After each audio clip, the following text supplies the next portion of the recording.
Am I the asshole for how I reacted when my niece announced she was engaged? Original post. I have a pretty big age difference with my brother, 44 male. He had a child at 25, which means that I became an uncle at 14. Because we were pretty close in age, I formed a special bond with my niece, Ella, now 18, female. When she was 16, my brother and his family moved away. So I've been seeing them less recently, keep in touch and catch up at family events. Last year at Christmas, my niece told me that she had a boyfriend and told me a bit about him, but I didn't know the guy. He was invited for Easter and a couple of other events, but was never able to make it. When we were planning our mother's boyfriend so that we could all meet him, yesterday was my birthday. I was looking forward to meeting Mark, Ella's boyfriend, but was very confused when I saw her walk in with a man that looked double her age. Spoiler alert, he is. She introduced him to me and I politely smiled, but was deep down very concerned. I went to my brother to ask how old Mark was, and he told me that Mark is 36, so literally double Ella's age. She had told me that he was a bit older, but I assumed like early to mid 20s, not almost 40. That's when they called us in the living room to share exciting news. Ella showed us a ring and revealed that they were engaged. I just said, what the fuck? And everyone turned around and looked at me like I was crazy. I told them that they were out of their minds if they thought this was normal, that there was no world in which a 30-something should date an 18-year and that she shouldn't be getting married. All of them accused me of ruining Ella's happiness. Some even said that I was jealous of Mark. It's so fucking disgusting. I can't even explain it. I mean, I'm younger than Mark, but never in a million years would I ever consider dating someone younger than 25. They told me that it was perfectly legal as they were both adults, which isn't true because they've been dating for a year and Ella turned 18 7 months ago, and that if they were happy, that's all that matters. I told them that they were sick for allowing this and that he was a predator, but they wouldn't listen. I know this isn't my business, but I can't help but fear for Ella. She is young and doesn't really know what she's getting into. I'm really scared of her getting married and being unable to leave him when she realizes how sick it was. I then left and slammed the door and have been receiving pretty wild messages and calls since then. I don't know if I was wrong for this and am just overreacting. And if I wasn't wrong, I don't know what I can do to make them realize how wrong it is. Am I the asshole? Comments/OP replies before reading the update. Does OOP and his family know anything about the boyfriend background? It was also very hard for me to know what to do in this situation because I don't think I would want this girl to see them. So it's not really verified info, but I saw pictures of him with his ex, I think. And she looked 2024 maybe. It's still better. But if the guy has a thing for younger girls, that's even more wrong. And it seems like he was still with his ex when he started dating my niece. So he arrears. How did OP's niece meet the boyfriend? Who she was since, oh gosh. Well, it's like looking back now, I think I was making 2 stars at the club and the 8 of Pets. I don't know if it's the club. She told me the first time she told me she had a boyfriend was the boyfriend Ella's coach when they met. Oh, OP. No, I don't think so. From what I understood, Ella was in a tournament in her club and she played against adults. She played against Mark. And after he came to talk to her, so they talked, and that was basically it. Now, for the updates. Update 1. If you didn't see my previous post, here's a TL. My niece is 18 and getting married with a man who's 36. They started dating when she was 17. When she announced she was engaged, I said that it was wrong that he was so much older than her, but everyone else found it okay. So I've taken the past 24 hours to really reflect on all of this. I tried to take in most of the advice in the comments, and here's what I have decided. I don't think that me telling her and everyone that the relationship is weird was wrong. I do, however, think that I did it wrong, and it was pretty harsh because it was in the heat of the moment. But I still find this very creepy and don't think she should get married. What I've decided to do is apologize to her. I sent her a text saying I was sorry for my outburst and that I should have thought it through beforehand. I told her that I never wanted to make her feel like I didn't want her to be happy and that I loved her very much and had her best interests in mind. Ask her if we could talk about this. I asked if she would be okay and free to hang out and maybe get coffee this week to talk about all of this with a clear head. I really want to try and get her to see why it's weird and that maybe marrying him is not a great choice. I explained myself to my brother. I sent him a text saying that I was sorry for the way I said it, but that I still thought that it needed to be said. I explained to him why I think Mark is a predator and this relationship could have a very negative and damaging impact on Ella. And I'm still waiting for their replies. I'll update when they reply or when I see Ella if she accepts. In the meantime, I really want to thank everyone who gave me advice and was constructive and really tried to help my niece out of this situation. I also send my best to all of the people in the comments sharing similar stories when they were teenagers getting groomed. I'm so sorry this happened to you, and I really hope you're doing better now. Update 2. My 18-year-old niece is engaged to a 36-year-old. She started dating when she was 17. No one in the family sees a problem. I asked to meet her to talk about it. So following my text, last post, replied and told me she agreed to meet with me and talk. I just came back from seeing her. Here's how it went. She asked me what I wanted to tell her, and I started explaining that I didn't think her relationship was very healthy and that no older guy should want to date a teenager. I told her that she was an incredible woman, so I wasn't saying it was weird that someone would want to marry her, but that guys my age normally shouldn't even look at a teenager. She wasn't convinced and said that sometimes it's true, but sometimes it's okay. I asked her how she would feel if I told her that someone born today could be her future partner, and she said it felt really weird. I also asked her if she would consider dating someone younger than 15, and she said no. Kids at home, I could see her starting to realize that Mark maybe didn't have the best intentions. I also asked her if she knew about his previous relationships, and she said vaguely and just told me the girl's name.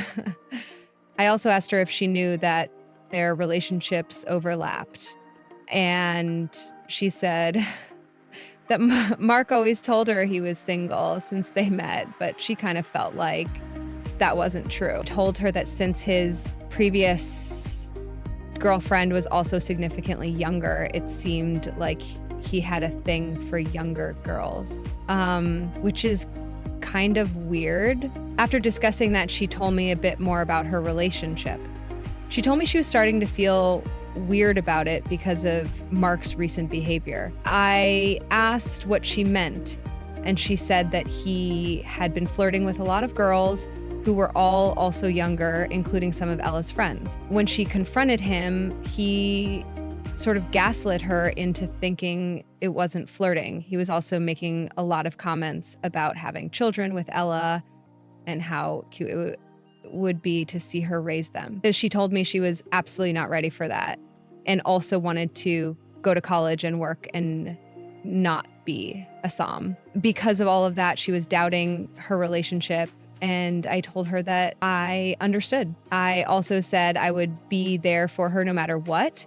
She told me that she will try to break up with him this week and she'll let me know how it goes. I edit this post if I have more info. Also, again, thank you to everyone who gave advice and tried to help us. I really appreciate it.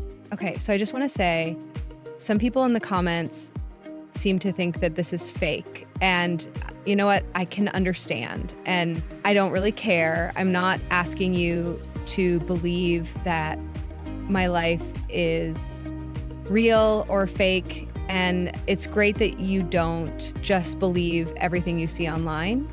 But I just want to say this.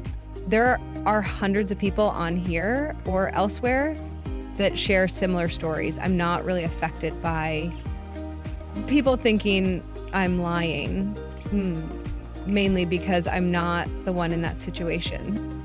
But some people might be. Some people come on here to share something that might have traumatized them. And the last thing they want is for others to think they're lying. So if you don't want to believe me, that's fine. But the next time, keep that to yourself. It's fine to not believe something, but you don't have to say it because it might make other people feel really bad. Surfacing.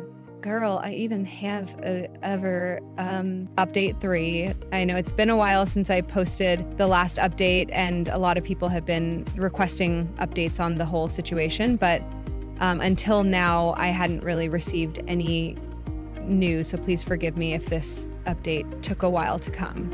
Since my conversation with Ella, I would check in on her once or twice a week and ask how things were, and she'd always tell me pretty much the same as what she told me a month ago. Basically, there were many red flags and she was getting more and more uncomfortable in her relationship, but she also didn't know how to break up with him. I tried to give her some advice, but eventually told her that I thought she should do it when she felt comfortable. Yesterday, I called her to know what she had planned for Christmas and if she'd be coming to the Christmas dinner that I was hosting and if Mark would be coming. That's when she told me that she had broken up with him. The evening before, she was pretty shaken up, so I didn't ask for too much detail and asked if she wanted to come to my house for a while. She said that Mark had left to stay with his family when she told him, so she was okay staying home. This is maybe not a very detailed update, but here's what I know. She told me that he had been getting angry at her all week for small things.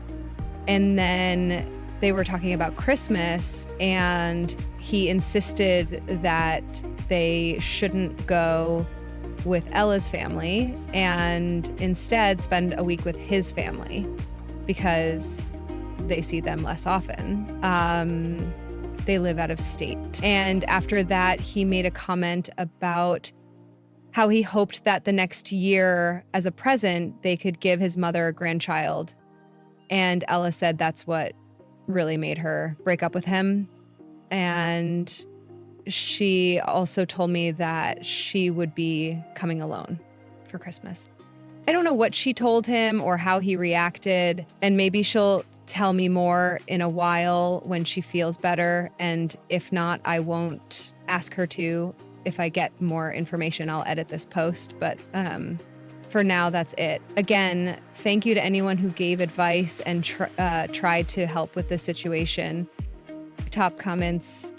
Commenter 1, oh, thank God Ella figured out he was not the one. Commenter 2, thank God for Ella. You are an amazing person and a wonderful uncle. She is incredibly lucky to have you in her life. Commenter 3, thank goodness Ella has you. Your words may have spared her quite a bit of pain. I am happy she's broken up with him. Hopefully, he doesn't weasel his way back into her home. I may be, but so that was pewter pens, seriously. RE2. Am I the asshole for calling my cousin's ex to come get their daughter and refusing to watch her for the night? The original post. I used to be really close with my cousin Cherie, 17, who had her daughter Penelope last year. Since we're close in age, I've always supported her, especially during her pregnancy and unstable relationship with Mark, Penelope's dad.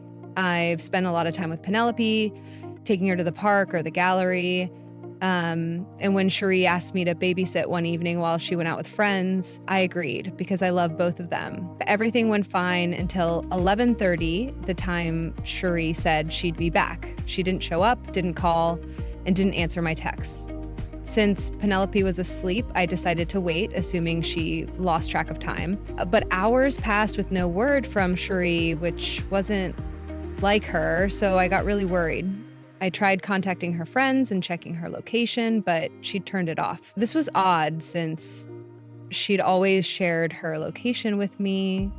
Finally, she texted around 3 a.m. saying she was staying over at a friend's because it was late and she didn't want to pay for a taxi.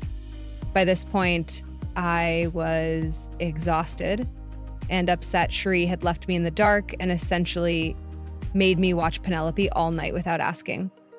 If she had communicated her plans, I might have agreed, but it felt unfair to assume I'd stay, especially since I was only 15. At first, I decided to wait it out until morning and talk to Cherie later, but Penelope woke up screaming and I couldn't get her back to sleep. Feeling overwhelmed, I called Mark, Cherie's ex, for help. After explaining the situation, he came over with his mom to pick up Penelope. I planned to leave in the morning and stayed on her sofa for the night, planning to leave in the morning. When I woke up, I had no response from Cherie, so I went home and told my parents, who supported my decision. Later, Cherie called me, furious, accusing me of betrayal and saying I'd sided with her ex. She also claimed I had dragged Penelope into her issues with him. Despite trying to explain my perspective, she hung up. A few days later, she sent a long message reiterating how hurt she felt and blaming me for breaking her trust. Since then, I've been bombarded with messages from Cherie's friends and even my aunt saying I shouldn't have called Mark and should have just stayed the night. I am confused because Penelope regularly sees her dad, has stayed at his house before, and I never agreed to watch her overnight. Was I wrong to call Penelope's dad and not wait it out? Or was I right to do what I did? I did, since a few people have asked and I forgot to mention, my aunt and uncle, Cherie's parents, had gone away for the weekend, which was why Cherie went out in the first place. And I didn't call my parents because honestly just panicked and thought it was too late at night. Now for the update, I wasn't sure if I should put this in a comment or if I should edit the post, so please tell me if I did it wrong so I can fix it. Thanks so much for all your responses. It's really reassuring to hear all your opinions, so thank you so much. I don't think I did a great job at explaining the situation fully when I wrote my original post. I was pretty upset about all the messages, so I think it came off a little bit like a huge rant. So I'll explain a few things I saw people asking questions about. The original plan for me to watch Penelope was that once Cherie came home at 11:30, I would go to sleep at their house, and she would take over. But since she didn't, I obviously wasn't going to go to sleep with Penelope in the house whilst I didn't know where my cousin was. I'm also really close with Cherie anyway, and I sleep over a lot, so it's pretty usual for me to be sleeping there, which is why my parents didn't reach out during the whole thing. I'm realizing now that I should have called them, but it's too late now. And this is also why she expected me to just stay and deal with the whole thing. I see a lot of people talking about how my first reaction should have been to call my parents and not Mark, and you're probably right, but that's just not what I did. My relationship with my parents isn't great, so they usually aren't my first choice in an emergency call, and I knew Penelope's dad pretty well from when he would be at my cousin's house a lot, so I thought that as her dad, I should call him first to start to resolve what's happened and take some of the advice given. I talked to my mom this morning and showed her the texts from my aunt and my cousin's friends I blocked the friends, and my mom says she's going to go around and talk to my aunt later today. So hopefully that will be sorted. No, I also got some texts from Mark earlier thanking me for calling him, which definitely made me feel better about this. And a few of you are right. Him and his mom apparently want to argue for more custody of Penelope. So that's probably what all the anger from Cherie is about. I sent Cherie a message explaining that I understand that she might have issues with Mark, but that in that situation where I really was out of my depth and dealing with things that were too much for me, he was the best person to call since he is the other parent. And she never told me not to call him. I've not heard anything back yet, but I know she's pretty mad at me. So I don't expect anything from her soon. Thanks again for all the reassurance. I definitely won't be babysitting for her again. And to the people that are saying I'm lying about ages, Idike, why'd lie? Don't know what I'd gain from that, to be honest. I'll continue to update if anything else happens. Editor's note, OOP has said they would update again if needed. It's likely Cherie will respond and may continue to cause problems, so I marked this as ongoing. If you disagree, let me know.